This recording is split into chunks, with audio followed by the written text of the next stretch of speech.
1. When I was 9, my family took a trip to a ski resort in West Virginia. My dad really wanted to get his money's worth, so he had my whole family out on the slopes about 20 minutes before the lifts were even running. It was something like 15 degrees and around lunchtime. My mom and I were getting too cold to have fun. We decided to go get hot chocolates at the food hall, while my dad and brother stayed out for a few more advanced runs, and all agreed to meet for lunch after about an hour. My mom and I got our hot chocolate and were warming up in the food hall when I got a second wind. The kiddie slope was right outside the building, so I asked my mom if I could do a few runs while waiting for my dad and brother to come back. My mom was usually extremely cautious about letting my brother and I do things on our own, but from where she was sitting she had a view of the slope through the window, and probably for that reason said okay. At first everything was fine.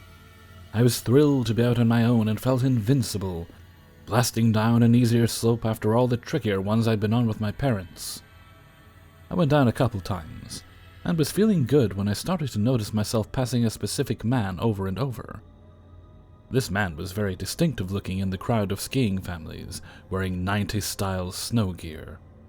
He was tall, wearing what looked like a black trench coat, not a ski jacket, had a long dark beard, dark-rimmed glasses, and a black hat with a rim, like a short top hat. I don't know the name of this exact style, but it was less like a formal top hat, kind of.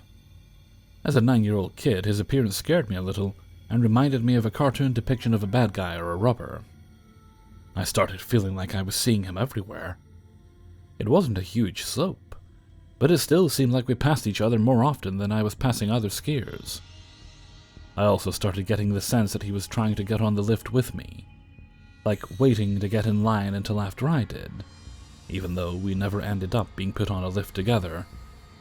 I couldn't tell if I was being paranoid or if he really was showing up way too often, so I decided to test him. The next time I got off the lift, I went back down the slope like normal, knowing he had been a few chairs behind me, and would probably come right down the slope as well. When I was about halfway down the hill, I stopped suddenly, and the man passed me. That's when it started getting weird. After passing me, the man went a little way further down the hill, and gently fell down in a controlled way. He sat on the ground and watched me pass him, then immediately got back up and skied the rest of the way down the hill, getting in line for the lift, several people behind me. I don't know what he said, but he spoke to each of the people that were in line between him and me, and managed to get right behind me as I was going to get on the lift. Right as the chair came around, he got up beside me and tried to get on the lift with me. At last second, I played dumb and said, "Oh, I'm sorry, go ahead," and stepped back to let him on. He seemed surprised by what I said, but got on alone, and I got on the next lift with a mom and her daughter instead. They were really nice, and I had a good talk with them on the way up the hill. For some reason, I was too stupid and shaken up to tell them about the man. I was hoping it'd look like they were my family, or at least like someone else on the slope was paying attention to me. At this point, I felt pretty sure that this creepy man had singled me out, and years of my parents' stranger danger training told me that it was probably time to find my mom. I resolved to ski back to the food hall as soon as I got to the top of the slope. Instead, I got off the lift, said goodbye to the mom and daughter, and was immediately approached by the man, who clearly waited for me at the top. He came right over to me and said, "Are you all alone, little girl?" It's funny to think back now, but at the time I remember being kind of insulted at this question, because it sounded so much like all the cheesy lines my parents would come up with when they taught my brother and I about stranger danger. I couldn't believe this guy couldn't think of a less obvious question to ask, or that he actually referred to me as little girl instead of pretending to know me or something less conspicuous. I think his audacity in that regard kept me from being as afraid as I otherwise might have been. It made it seem like a game or a simulation, which probably helped me act more natural. I answered him matter-of-factly, saying that I wasn't alone, and pointed to a nearby man and his teenage son, saying that was my dad and brother. Then I walked very casually as if I wasn't at all weirded out by his question, and skied down the hill to the food hall, where I quickly found my mom. I told her all about the guy and the weirdness, and while I was still telling her, I saw him come inside and start walking around with his head high, clearly scanning the crowd like he was looking for someone. My mom was really freaked out, and didn't let me leave again, even to get food. My dad and brother arrived soon after, and my mom told my dad my story. He brushed it off as someone probably being awkward, but trying to look out for me. But my mom wasn't convinced, and I'm not either. I think about that guy every now and then, and wonder what was really going on with him. Why was he dressed so unusually and unseasonably while skiing? Why was he only skiing on the kiddie slope when he didn't seem to be with the family? Why did he notice me at all? Anyway, to the snidely whiplash-looking guy on the snowshoe ski slope, let's not meet again. 2. For reference, I work as a barista in a coffee shop inside a larger store. I'm one of a handful of male baristas at my shop. I'm gay and very open about this. I wear pride shoes. I have a pride flag attached to my name tag. And I have a couple of wristbands in rainbows with phrases like Orlando Strong and a local LGBT plus center. So the other day I was working my shift at the register. A gentleman comes up to me and smiles.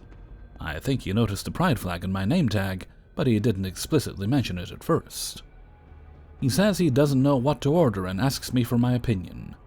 Now, I am not particularly a coffee drinker, but I know what drinks fit what tastes, so I ask him what he likes and I try to give him recommendations. As I'm talking, I can tell he's paying more attention to me than to what I'm saying, which I'm completely okay with. He was a shorter but well-built man, had beautiful eyes, a nice beard, basically the perfect DILF. Eventually, he decides on a super sweet ice drink that we have, and I go to make it for him. As I'm making the drink, one of my coworkers leans over and whispers, "I think that customer just took a picture of you." That was a bit of a red flag, but I thanked her and kind of brushed it off. I give him his drink and he smiles. He points to the pride flag and says, "I love that flag. Where can I get one of those?" I laughed it and said I got it from a pride event I went to a few years ago. He then said, "And where can I get the person it's attached to?" I immediately feel a rush and I start blushing, but trying to act professional, I brush it off. He eventually takes his drink and sits at one of the tables. I continue going on about my day, debating whether I should give in to this guy or not. Every now and then I would glance at his table to see him looking at me. No matter when I looked, it seemed like he was looking at me. I started to get that weird feeling of heart eyes with red flags. Then I noticed that he hasn't taken a single drink out of his coffee. Remember, it was an ice drink, so I could see the clear plastic cup. When I have a break and go to wipe down some of the tables, I stop by his table and ask if he didn't like the drink, and if not, I can make him a new one free of charge. He hands me the drink and mentions he's not sure if it's too sweet for him or not, and asks me to try it. I politely decline, telling him I don't drink coffee. He's shocked and asks me why I'm working here and blah blah blah. As we're talking, though, his questions start to change. "So do you lift at all?" "No, not really." "Well, how much do you think you could lift if you had to?" "The job requirement is 50 pounds, so I guess at least that much." "Well, I've learned that it's good to be able to lift at least half your body weight. How much do you weigh?" Immediate red flags go off. There was something about the combination of the drink and the two questions that made me feel like I was being asked how much of a fight I'd be able to hold, especially if I was drugged. I've been drugged at a party before, and these things are red flags that I have learned to pick up on, so I kindly and quickly end the conversation and go back to cleaning up tables. As the hours go by, he continues to sit there, not drinking his drink. Other employees and a couple of managers ask if everything's okay, and he says he's perfectly happy. Every now and then he takes a phone call, and at one point I swear I can see a guy on his phone at a different part of the store, talking opposite of the guy at the table. Suddenly I start to feel like there are more eyes on me than I realize. I pull one of my managers to the back and I tell him that I'm getting weirder and weirder feelings about this guy, and the manager says we'll keep an eye on him. Now, I was closing on this shift, and so as we got closer and closer to closing time, I notice him still sitting there. When the announcement that the store is closing in half an hour is made, he comes up to the counter and asks if he could walk me to my car after I get off. I tell him our closing duties take us at least 45 minutes after we close, and he says he'd be happy to wait. I politely decline, and he asks when I work next. I tell him I'm off for a couple of weeks. Well, then I feel like I should walk you to your car, especially if I may not be able to see you for a couple of weeks. No fucking way! I politely decline, and eventually he leaves. I finish my closing duties and head to the employee area. As soon as I get down there, I tell one of my managers about the situation and ask if I can take the side exit from the store. At our store, we exit out one of the main doors after we close. But there's a side door we use to get into the building before we open, and that the managers use to get out after we close. He agrees and tells me he'd walk me to my car to make sure I'm okay. If I'm cool with waiting a little while, I am. So I walk out the side doors with a couple of managers. I get to my car, and as I'm driving away, I see a large van with extremely tinted windows parked in front of the door. There's no way to know for sure if my customer was in that van, and if it was as ominous as I thought it was. But I know that I was not about to stay to figure out, and I took a long and winding path home that night. So to the very hot guy that I sold coffee to, let's not meet. Unless, of course, I just read all those things wrong and you're just socially awkward and were actually into me and not in a creepy way. But just to be on the safe side, let's not meet. 3. To give the context of where this story is based, I live in a smallish college town near a small to medium-sized city. The town itself doesn't have a lot of people, and is mostly here to cater to the demand that comes from the college. Because of this, the stores around the college are mostly open 24/7, so that the college kids will be able to impulse buy whatever they like. The other big seller around here is gas. Of course, gas can be bought in the city, but being a town that is often gone through in order to get to the city, a lot of places will try to keep the price of gas slightly lower than any of the stations in the city. My story begins while I was working overnights in a gas station and liquor store, when I was doing part-time classes in college, but mostly doing classes online, so they wouldn't ruin my availability for a full-time job. The store that I worked at had only one person working overnights for a long time. Even though a lot of people, especially girls, would complain of the lack of cameras and the fact that you don't always get the best people going into a liquor store or gas station in the middle of the night. The owner's hand was forced one night, before I started working there, that a woman who came in to buy milk went outside to her car, only for a man to come up behind her and shove a gun to her back, demanding her money. She complied with him, and luckily he let her go. She ran into the store sobbing hysterically, and though police arrived shortly after, he was never found. I personally preferred having 2 people on, even if there wasn't a safety issue. The night seemed to go by much quicker when there was someone else there, and it was really nice that the person I normally closed with and I got along so well. Overall, there were about 4 overnight shift workers: Josh, Nick, Dixie, and myself. Dixie had another job, and really was only working there as a favor to one of the managers, so she only would work 2 nights a week with either Josh or I. Josh and I worked together 3 nights a week, and Nick worked with Josh or I 2 nights a week. Dixie was really nice and fun to be around, but she didn't particularly like the job or want to be there. Josh would get annoyed with her a lot for just standing behind the register while he did all the work, but it was only 1 night a week, so he didn't complain too much. Nick, on the other hand, was a bit different. He worked there 5 days a week, just like Josh and I, but they never seemed to put him with one person more than 1 day a week. Nobody seemed to really like him or like working with him. Nick was a little off from the start. He was one of those people who told you his entire life story as soon as he met you, giving a bunch of really personal details that no one was really comfortable hearing. One thing he always seemed to talk about was the strain on his marriage. Apparently, he had a really bad drinking and drug problem for a very long time, and the drug part got better when he could switch over to weed. But he couldn't seem to get his drinking under control. He was hard to be around, but you kinda get used to some people in that kind of job being sketchy. I was there for almost 3 months when Nick's stories seemed to escalate out of nowhere. He began telling people that when he was younger, he was diagnosed as a psychopath. and he had to take a bunch of pills for it every day so he wouldn't become violent. Not exactly what you want to hear from someone you're alone with in the middle of the night, but okay, we all have our problems. And some people get dealt a bad hand when it comes to mental illness. I, myself, have always struggled to get my anxiety and depression under control, and without medicine, I wouldn't be killing people by any means, but I'd probably be hospitalized in danger to self categories. So, as creepy as that was, I assured him that a lot of people need to take medicine for some kind of illness. And as long as you stick to it and are honest with medical professionals, there's no reason you can't still do anything anyone else can do. He seemed pleased with this answer, and soon after the subject was turned to other things. He was especially cheery and nice to me after that for the next week or so, letting me know daily that he was taking his medicine and felt like things were going well with them. I always answered enthusiastically, but I'm pretty sure everyone, especially Josh, was aware of how much I wish he would stop talking to me about it and would leave me alone. Josh had a wife and daughter who was 2 at the time, so he couldn't help but see us younger girls through the eyes of what his daughter might potentially have to deal with when she was our age, and seemed to go out of his way to end my conversations with Nick rather quickly, which I was grateful for, and he didn't really try to pretend that he liked Nick.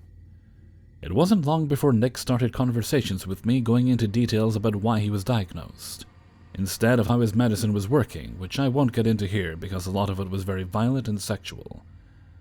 I told him repeatedly that I didn't want to know about that, to which he would act like he understood and change the subject, only for him to circle back to it about an hour later. When I confided to Dixie about it, she told me that she would take care of it and told her friend, who was a manager, who asked her to come to work there. The manager couldn't really do much, since I seemed to be the only one that he would talk to about these things, and told me to come to her again if he ever made me feel uncomfortable again. It was starting to get increasingly tense for everyone working with him, after he was talked to by the manager, and soon enough, 2 other women who worked with him on the night shift reported comments he made to them to the manager. I was questioned, in which I agreed that all of the statements made by these women were similar to things that had been said to me. Nick was given a final warning and a write-up. The next couple of times I saw him, he would go on rants about how these people were only reporting him because they didn't like him. I assume he didn't know that I had been questioned too, and neither Josh or I had any intention to tell him. He got so angry at one point that he practically was in tears, saying how lucky those cunts were that he was on his meds, and what he would do to them if he wasn't. Luckily, it was about that point that his shift ended, and pretty much as soon as he clocked out, Josh told him that we had a lot of work to get done that night, so we didn't really have time to chat with him. He nodded and walked out the door without another word. Josh wasn't lying either. The truck had come extremely late that day, so there was still quite a bit of things that still needed to be put on the shelf. One thing that earlier shifts never seemed to do, unless they absolutely had to, was stocking the drink coolers. It was true that it was easier to do at night when there were a lot less customers, so it was annoying since we couldn't chat, but we just went with it. I can't remember the time that Josh went into the drink cooler, but it must have been pretty late, since we had been there for a while at that point. I was still focused on stocking the shelves and making sure everything looked full if we didn't have it, when the bell chimed signaling someone had come in. I threw out a good evening, and I'd be right there since anyone that came in that late usually only wanted a pack of cigarettes or to pay for the gas in cash. I put down my box and went to the registers, slowing dramatically once I could see them. You guessed it, there was Nick, not looking at me but leaning next to my register. I'd be lying if I said I had a reason to be afraid. It did turn out he was drunk, but I couldn't detect it right away from the smell of booze that always seemed to linger in the air around there, and Josh was right on the other side of the wall.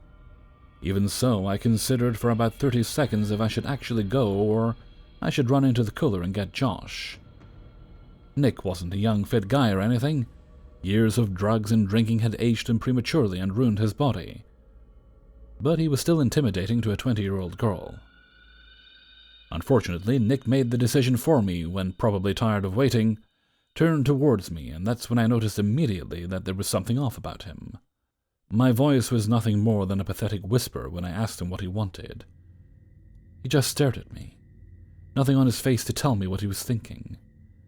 I was about to speak again when he spoke, barely intelligible because of his slurring. "Leave you here alone?" It took me a second to shake my head and tell him in a hopefully steady voice that Josh was in the cooler, and asked if he wanted me to go get him, again staring at me in silence.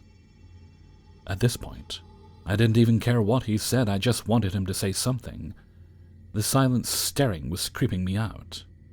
I asked with more force in my voice, "What do you want, Nick?"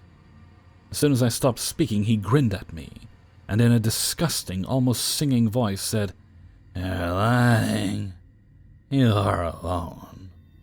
He laughed and took a step toward me, but stumbled, allowing me to take several steps back. At this point, I should have run to Josh, I should have called for him, anything. But I couldn't believe that I was reading the situation right. Nick was really weird, but I had never felt in actual danger around him before. He had never come off as more than a little unstable. He continued to come forward in slow, stumbling steps, telling me to come here. I just want to talk.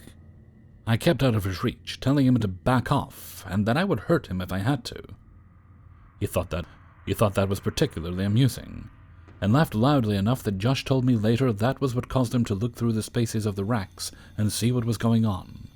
Josh was out of the door in a second and seemed to come out of nowhere, shoving himself between Nick and I.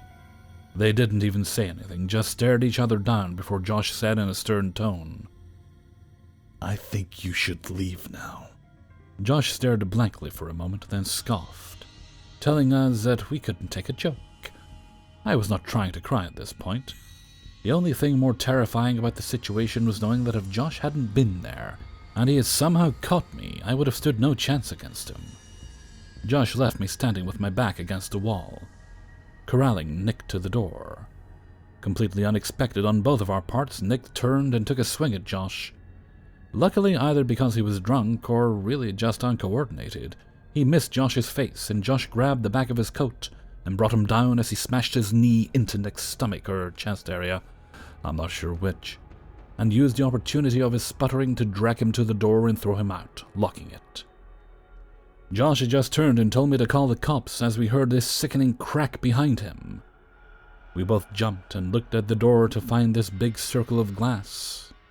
It's hard to explain, but if you've ever seen a movie of one or an actual car wreck when something hits a windshield, but not hard enough to break through, and it turns white all around the point of impact, that's what the door looked like.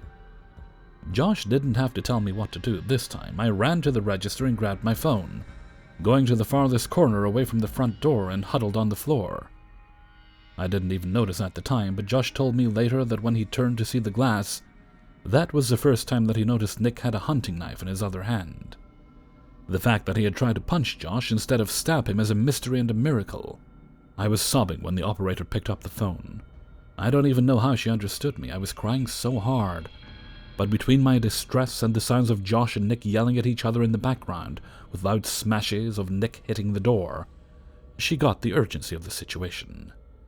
She asked me where I was, and luckily she knew the address because just as I got up to look at the receipt to see what the address was, the glass smashed. I dropped back to the floor, and she told me that the officers were already on the way, and to do whatever I could to get away or hide, even if I had to leave Josh. The hole wasn't big enough for him to get through, and he had made it by grabbing the ashtray from outside and throwing it at the part of the window he had been repeatedly punching, causing it to break through. He didn't make it to break through, though. From that hole, he could reach the lock in the door. According to Josh, he walked to the door and put his mouth against the hole that he had just formed, and said something that I'm sobbing right now even thinking about, in that horrible sing-song voice that he used the first time I talked to him that night. He said in such a happy tone, "And I'm gonna find you too." Needless to say, as tough as he was acting, Josh was shitting bricks as much as I was.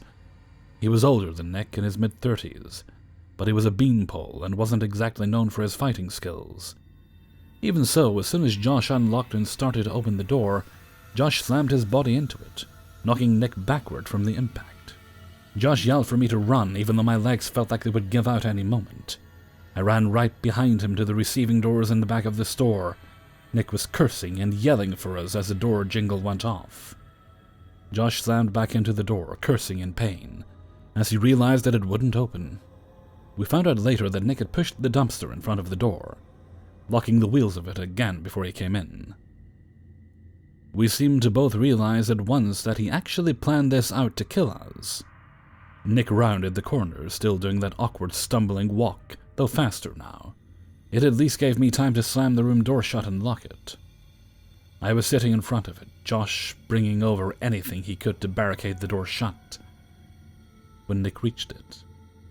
He must have heard me crying, because he kept calling out my name, telling me that I wasn't who he wanted. He would make sure that I died before I even felt the pain if I opened the door. He then started stabbing the door, screaming at me to open it.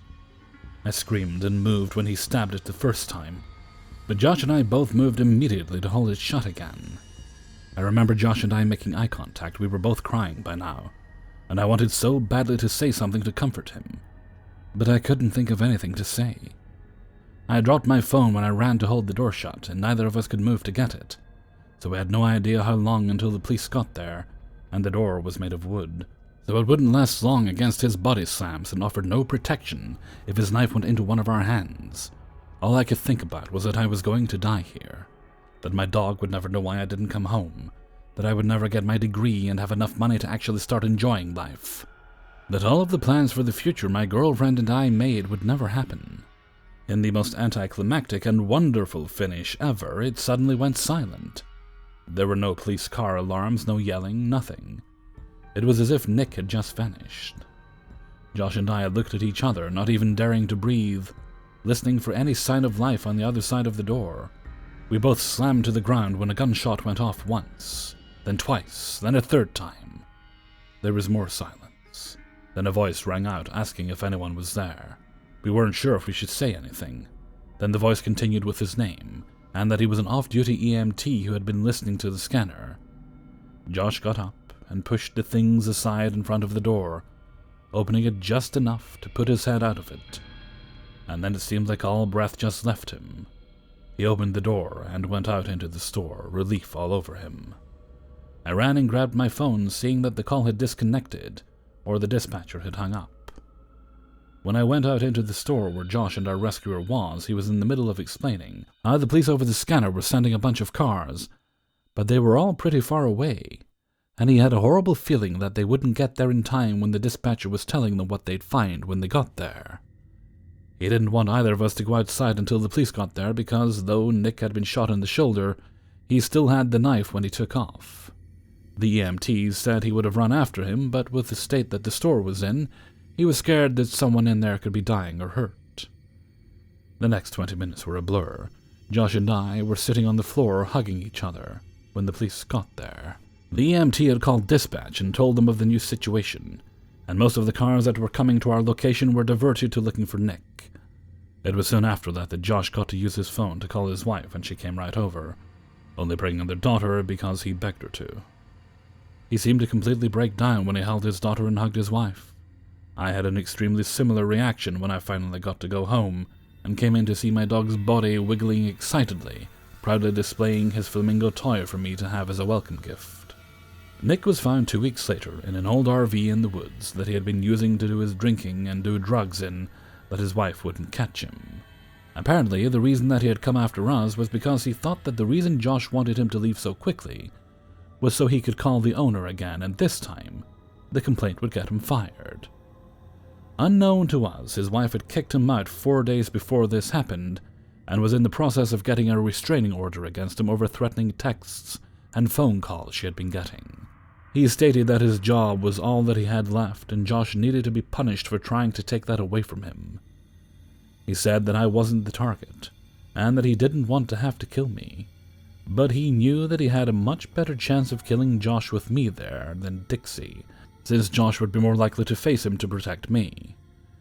Neither Josh nor I called the owner or even a manager over his comments that night, though maybe we should have. It was disturbing what he was saying, in hindsight, but we were so used to him being a creep and saying really horrible things at that point, that it didn't even register to us that he could be serious about trying to hurt someone. I had known him for 3 months, and Josh had known him for 6, and he had never done anything violent toward anyone. Everyone thought he was just talk. We also put faith in the fact that every employee had a background check on them before they were hired, so it's not like Nick had ever been violent before. He took a plea deal so that the 2 counts of attempted murder would be dropped, and he would instead go to a mental hospital for offenders. The reason that I'm writing this story now, other than having read other stories that inspired me, is that I got a call 2 weeks ago notifying me that as long as there's no setbacks to his health status, Nick is set to be released on June 8th of this year.